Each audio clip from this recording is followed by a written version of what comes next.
We're glad to receive this gentleman because whenever he comes here, he talks about what he's actually doing, not just what he's thinking, but what he's doing.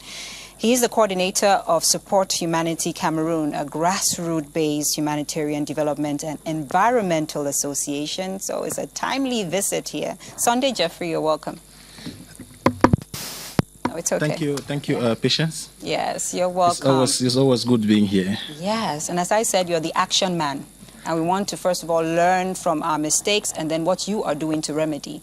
Now, what is good about today is just last week we talked about World Environment Day. The theme was land restoration, desertification and drought resilience. We're going to get to the definition of those words so you can understand better.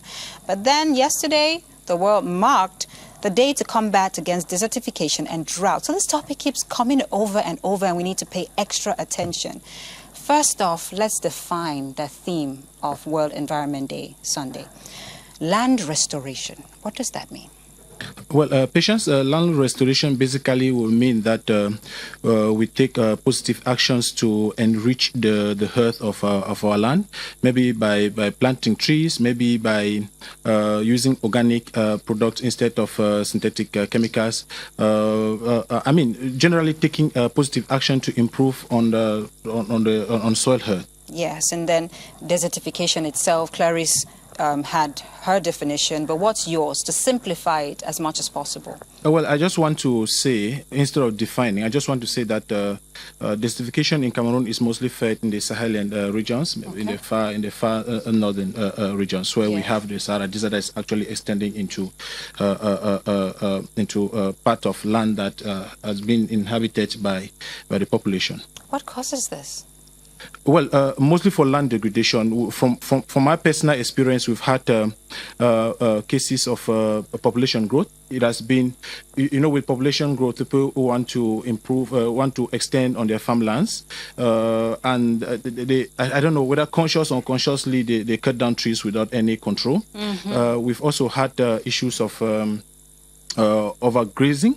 Okay. Yes, especially in the northwest region, we have cases of overgrazing that is actually resulting pushing people into living on lands that are degrading. Okay. We also had, I think, Clarice mentioned that issues of firewood is a core issue. People may undermine this, but the level of trees that are cut for firewood is actually alarming, and this is something that we really need to address. We have to restore land. All right, and then drought. Is this something we Cameroonians should be concerned about? Yes, for sure. We have to be very concerned because drought it comes from degradation. When land is completely degraded, there's that risk that we'll get to drought. It may not really be a challenge now, especially in the Western Highlands, but we are moving towards that direction if concrete action is not taken today. Yes, and that's why you're here, because you're taking these actions. Sure, because I feel that our life depends entirely on land, for food, for medicine, for our livelihood, for water, for everything. So if we just sit and watch, tomorrow we risk suffering from malnutrition, we risk people going on mass forceful immigration because the land can no more provide for their basic needs. Let's talk about your organization, Support Humanity. What do you do in particular? Well, Support Humanity Cameroon, today I just want to focus on our core activity that has to do with land restoration.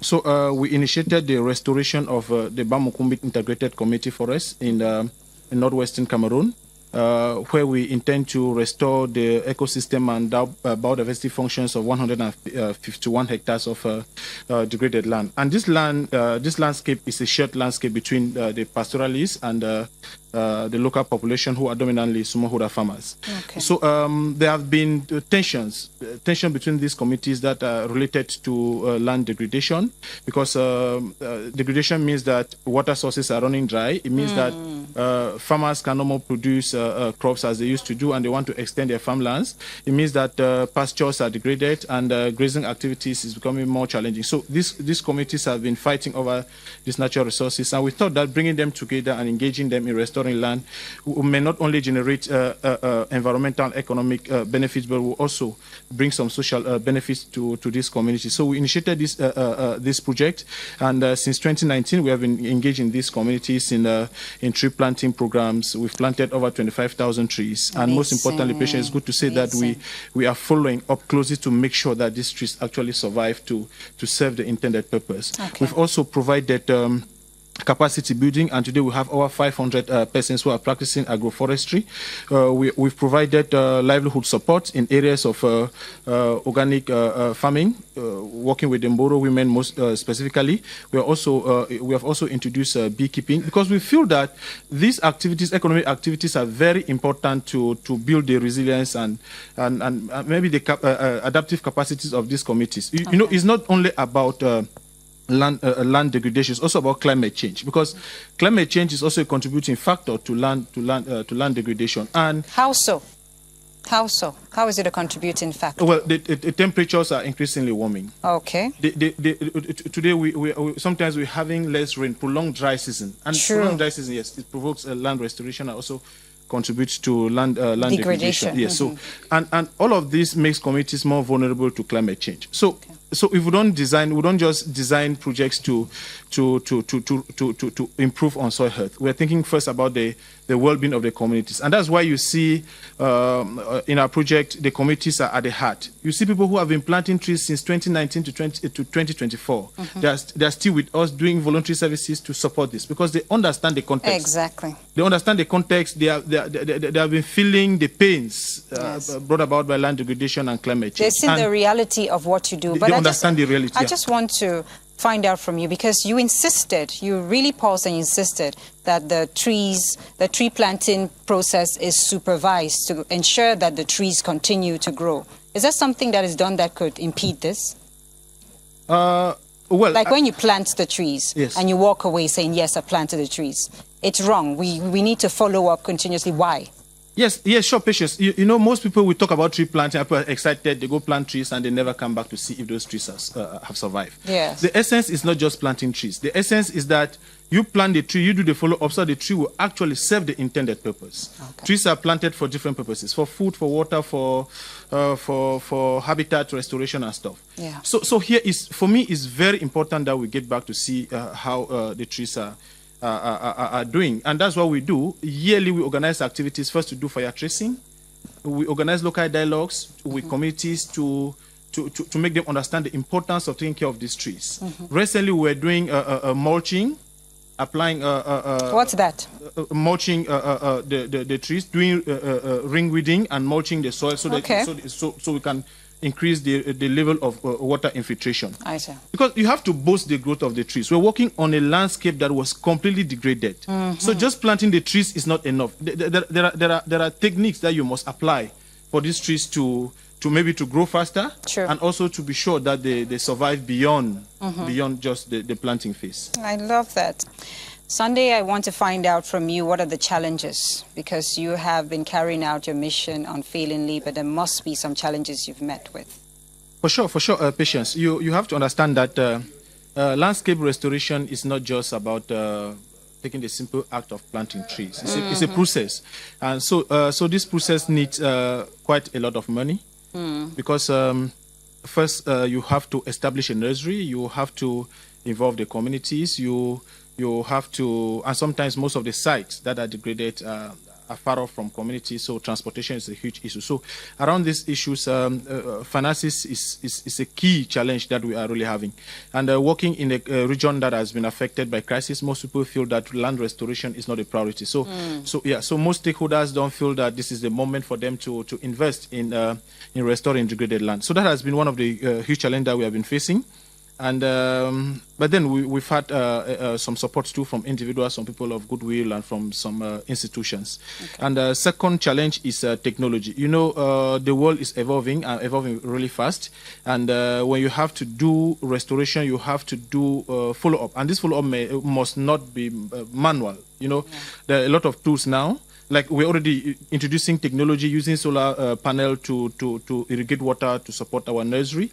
But we also feel that we can improve. We have been using GIS tools as well to do monitoring, but we feel that we still need a lot in terms of capacity to be able to train also the local population, so they can actually be able to do the monitoring without us necessarily coming to the field. Yes. Let's talk about the role of the community. And when I talk about the community, I'm talking about you watching this morning, Alice, who is yet to be introduced, myself, and him, who is doing all of the work. What is our role?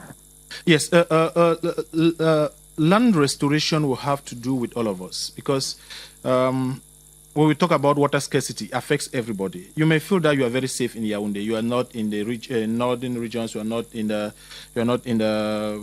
mountainous areas where people are actually feeling the impact of land degradation. But when disaster strikes, everybody feels the pains. Yes. When it happened in Bankolo, you don't need to be in Bankolo to feel the pains. We saw sorrow in Yaoundé. So, I mean, when we had the floods in Bankolo. So all of us, we have to take action.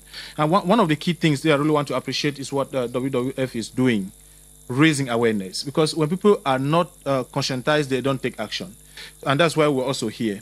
So we also have to understand that the information we are passing on is not just for you to understand what we are doing. It's a call for you to take action. Like at the grassroots, we are trying to see that we promote grassroots restoration stewardship. We are creating small cooperatives and engaging women, engaging youths, engaging indigenous people in land restoration. We are this year we are creating the forest management committee, because we think that we're already at the level where the community can actually take ownership, full ownership of the project. Yes, so we feel that everybody can make a role. If you cannot plant a tree, donate a tree to an organization that is doing the tree planting.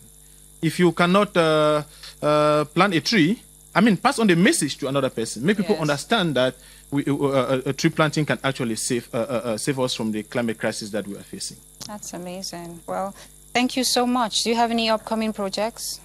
Yes, Patience, we have a project now in two project sites, one in Yaoundé and one in the Bamukumbit in Northwest, where we are working now with indigenous people in Northwest, working with indigenous people, indigenous Moro communities and the local population. We are building the capacities and supporting them in beekeeping, and that's what we are doing in 2024. And in Yaoundé, we want to scale. We launched the One Household, One Fruit Tree initiative. I want to scale this initiative because we feel that fruit trees generate a lot of benefits to households. Yes. And we have over 1,000 trees already planted in the Swa municipality, and we feel that before the end of the rains in 2024, we will be planting 2,000 plus. Okay. One household, one tree. One fruit tree. One fruit tree. Yes. Imagine that in your household. Please do not hold back from embracing their concepts and the ideas. You can always go online and read more about Support Humanity Cameroon. Someone is calling my... Alice Bay, good morning. No, you first have to greet me before you ask Sunday any question. Good morning, my beloved sister and my dear brother sitting over there. Yeah, from what he was explaining, I was just trying to find out an idea from him, because I once learned this issue of deforestation do affect our planting system. So how does it really affect the planting system? Because some people begin to complain there's a lot of sun than rain, and when they plant their crops, they come to discover that within this period where the crops have to grow, the sun affects it. That's the shortage of the rain that makes the crops not to develop well, and like things like cassava become scarce. You get maize that is spoiling inside the farms than any other. How does it really affect it?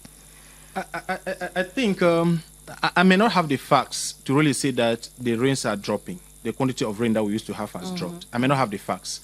But what I understand is that the rain pattern has changed. Yeah. In the previous years, we used to start tree planting in April. When we started in 2019, tree planting normally starts in April. But this year, we started really late in May. Because you had rain 1 week in April, and for 2 weeks, 3 weeks, you don't have rain. So this is not only affecting us who are doing tree planting, but it's also affecting more smallholder farmers, because their life depends solely on rain-fed agriculture. When the rains are not there, their crops don't do well. And imagine the land that is degraded without rain. These communities will have to turn to irrigation to adapt. And when the water sources run dry, you can imagine what is happening. Because this is how serious this issue is. And people really have to understand it. That we have the risks of going we have the risks to import food, more food in Cameroon. because of land degradation, because of the impact of climate change, if we don't take action now. That's Wow. it. Thank you so much, Alice Bay, for that question.